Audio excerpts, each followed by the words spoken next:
బన్నీ ఎపిసోడ్కి వస్తే చాలామంది ఎక్స్పెక్ట్ చేసింది నంద్యాల ఎపిసోడ్ గురించి ప్రస్తావన ఉంటుందని. అది అసలు లేకుండా పోవటం వెనుక ఏంటి ప్రధానమైన రీజన్? మేము కూడా అడుగుదాం అనుకోలేదు, ఎందుకంటే మాకు ఇంటర్నల్ చాలా డిస్కషన్ జరిగింది.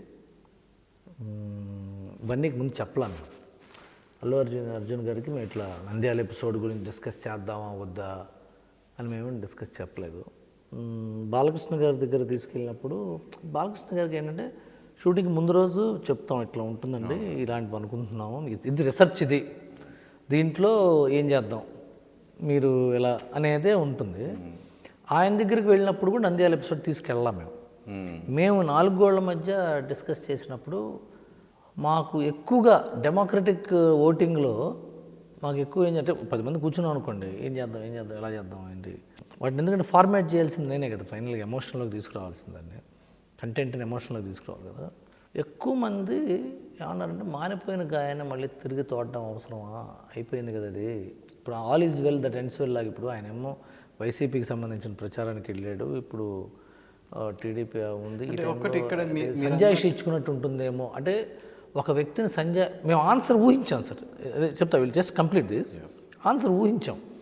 ఏంటంటే సంజాయిషి ఇచ్చుకుంటే లేదండి సంజాయిషి ఇచ్చుకుంటున్నట్టు ఉంటుందా, అవును నా ఫ్రెండ్ని వెళ్ళా అంటేనేమో యారగెంట్గా ఉంటుందా, ఏదో ఒక ఆన్సర్ చెప్పాలి తను.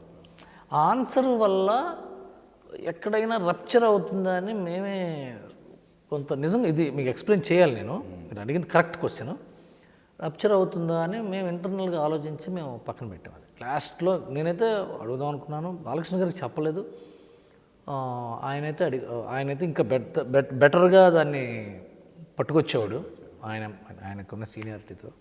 బట్ మేము అనుకున్నది అది. అంటే మీరు అన్నారు మానుతున్న గాయాన్ని అన్నారు, బట్ యాక్చువల్గా బయట సొసైటీలో అది అప్పటికి అదేం గాయం అనేది మానలేదు, అది స్టిల్ ఆ 2 ఫ్యామిలీల్లో ఒక విధంగా ఆ గ్యాప్ అనేది అలాగే ఉండిపోయింది. అదేమీ మానలేదు, అంటే ఆ గ్యాప్ అనేది ఫుల్ఫిల్ అవ్వాలి అప్పటికి కూడా. అంటే జనరల్గా అందరూ ఊహించింది ఏంటంటే ఈ షోకి బన్నీ వస్తున్నాడు, యాంకరింగ్ చేసేది బాలకృష్ణ గారు, సో బాలకృష్ణ గారి ద్వారా అడిగి ఈ మొత్తాన్ని అసలు ఏం జరిగిందనేది తెలిస్తే రెండు ఫ్యామిలీల మధ్య ఉన్న గ్యాప్ ఫుల్ఫిల్ అయ్యే అవకాశం ఉంటుంది కదా, దాన్ని ఎందుకు ఆ ఛాన్స్ ఎందుకు పోగొట్టుకున్నారనే యాంగిల్ కూడా ఉంది ఇందులో. డెఫినెట్గా ఉంది. మెగా ఫ్యామిలీకి అల్లు ఫ్యామిలీకి మధ్య ఒక పొరపచ్చాలు ఉన్నాయని, ఒక అగాధం సృష్టించబడిందని, లేకపోతే సృష్టి జరిగిందని, వాళ్ళు 2 వైపులా డ్రిఫ్ట్ అవుతున్నారని అందరూ అనుకుంటున్నారు. దాంట్లో అది నేను కాదన్నా, మీరు కాదన్నా, మీరు అవునన్నా, నేను అవునన్నా అందరికీ తెలిసిన జగద్విదితం అవుతోందని అన్న మాట, ఆ డిస్కషన్ జరుగుతుందన్నమాట ప్రచారంలో ఉంది. అది నిజంగా వాళ్ళు విడిపోయి ఉన్నారా కలిసి ఉన్నారా తెలియదు ఎవరికి.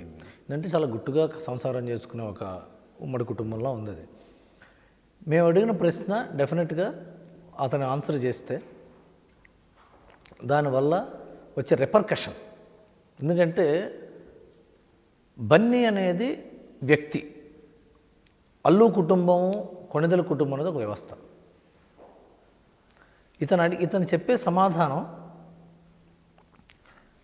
అవేం లేదు అంతా బాగానే ఉందని చెప్తే దానివల్ల వ్యక్తిగా అతను రాజీ పడినట్టు అవుతుంది. ఉంది నేనే వెళ్ళాను అంటే వ్యవస్థ మరింత వెడమవుతుంది.